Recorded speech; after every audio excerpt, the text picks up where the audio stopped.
ಅಳಿಲು ಅಳಿಲು ಪ್ರಕೃತಿನ ಬೆಳೆಸುತ್ತೆ ಅಂದ್ರೆ ನೀವು ನಂಬ್ತೀರಾ? ನಂಬಲೇಬೇಕು. ಅದು ಹೇಗೆ ಅಂತ ಗೊತ್ತಾಗಬೇಕು ಅಂದ್ರೆ ಈ ವಿಡಿಯೋ ಕೊನೆವರೆಗೂ ನೋಡಿ. ಅಳಿಲ ನೀವು ನೋಡಿರ್ತೀರಾ, ಆದ್ರೆ ಅಳಿಲಿನ ಜೀವನ ಶೈಲಿ ನಿಮ್ಗೆ ಗೊತ್ತಾ? ಬನ್ನಿ ಇವತ್ತು ನಿಮ್ಗೆ ತಿಳಿಸ್ಕೊಡ್ತೀನಿ. ಅಳಿಲಿನಲ್ಲಿ ಮುಖ್ಯವಾಗಿ 200ಕ್ಕೂ ಹೆಚ್ಚು ಪ್ರಭೇದಗಳಿವೆ. ಅದರಲ್ಲಿ ಭಾರತದಲ್ಲಿ 40ಕ್ಕೂ ಹೆಚ್ಚು ಪ್ರಭೇದಗಳಿವೆ. ಇದು 4 ರಿಂದ 12 ವರ್ಷಗಳವರೆಗೆ ಬದುಕಬಹುದು, ಕೆಲವೊಂದು 15 ವರ್ಷದವರೆಗೂ ಬದುಕಬಹುದು. ಅಳಿಲಿನಲ್ಲಿ ಮುಖ್ಯವಾಗಿ 4 ಹಂತಗಳಿರುತ್ತದೆ. ಮೊದಲನೇದು ಮರಿ. ಗರ್ಭಧರಿಸಿದ ಹೆಣ್ಣು ಅಳಿಲು 40 ರಿಂದ 45 ದಿನಗಳಾದ ನಂತರ ತನ್ನ ಮರದ ಪೊಟರೆಯೊಳಗಡೆ ಮರಿಯನ್ನಿಕ್ಕುತ್ತೆ. ಒಂದು ಸಾರಿಗೆ 2 ರಿಂದ 5ರವರೆಗೆ ಮರಿಯನ್ನು ಇಕ್ಕಬಹುದು. ಮರಿ ಇಕ್ಕಿದ ತಕ್ಷಣ ಅದಕ್ಕೆ ಕೂದಲಿರೋದಿಲ್ಲ, ಮತ್ತೆ ಕಣ್ಬಿಟ್ಟಿರೋದಿಲ್ಲ, ಮತ್ತೆ ಬೆರಳುಗಳು ಒಂದಕ್ಕೊಂದು ಕಚ್ಕೊಬಿಟ್ಟಿರುತ್ತೆ.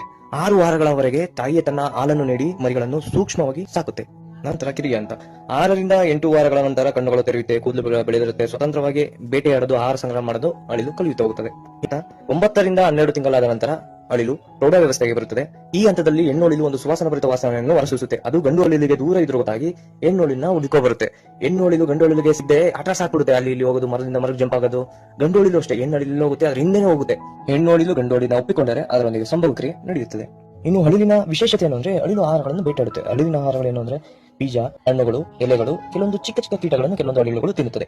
ಅದರಲ್ಲಿ ಬೀಜಗಳಂತೂ ಬೇಟೆಯಾಡಿದ ತಕ್ಷಣ ತನಗೆ ಎಷ್ಟು ಬೇಕೋ ಅಷ್ಟು ತಿಂದು ಮಿಕ್ಕಿದ್ನ ತನ್ನ ಗೂಡಲ್ಲಿ ಶೇಖರಣೆ ಮಾಡುತ್ತೆ. ಮರದ ಪೊಟರೆ ಒಳಗಡೆ ಅಥವಾ ಮಣ್ಣಿನ ಒಳಗಡೆ ಒದಗಿಸಿರುತ್ತೆ. ಕೆಲವೊಂದ್ಸಲ ಏನಾಗುತ್ತೆ ಅಂದ್ರೆ ಮಣ್ಣಿನೊಳಗಡೆ ಒದಗಿಸಿರುವ ಬೀಜಗಳು ಎಲ್ಲಿಕ್ಕಿದೆ ಅನ್ನೋದೇ ಅಳಿಲಿಗೆ ಮರ್ತೋಗುತ್ತೆ. ಅದು ಅಳಿಲಿಗೆ ಮರ್ತೋದ್ರೆ ಪರಿಸರಕ್ಕೆ ಉಪಯೋಗ ಆಗುತ್ತೆ. ಹೇಗೆ ಅಂದ್ರೆ ನಾನು ಆಗ್ಲೇ ಹೇಳಿದ್ನಲ್ಲ, ಪರಿಸರನ ಅಳಿಲು ಬೆಳೆಸುತ್ತೆ ಅಂತ. ಆ ಬೀಜವು ಮೊಳಕೆ ಹೊಡೆದು ಗಿಡ ಆಗಿ ಮರ ಆಗಿ ಬೆಳೆದು ಪರಿಸರ ಬೆಳೆಯುತ್ತಾ ಹೋಗುತ್ತದೆ. ಇದ್ರ ಮೇಲೆ ನಾನೊಂದು ಹೇಳಿ ಬರ್ತೀನಿ, ಕೇಳಿ. ನಮ್ಮ ಬಳಿ ಇದ್ದದ್ದೆಲ್ಲ ನಮ್ಮದಲ್ಲ, ನಮ್ಮಿಂದ ದೂರಾಗಿ ಬೆಳೆದಿದ್ದರ ಚಿಂತೆ ನಮಗೆ ಬೇಕಿಲ್ಲ. ಈ ವಿಷಯ ನಿಮ್ಮ ಮೊದಲೇ ಗೊತ್ತಿರೋ ಸ್ಕ್ರೋಲ್ ಮಾಡಿ, ಇಲ್ಲಾಂದ್ರೆ ಲೈಕ್ ಮಾಡಿ, ಶೇರ್ ಮಾಡಿ. ನಮಸ್ಕಾರ.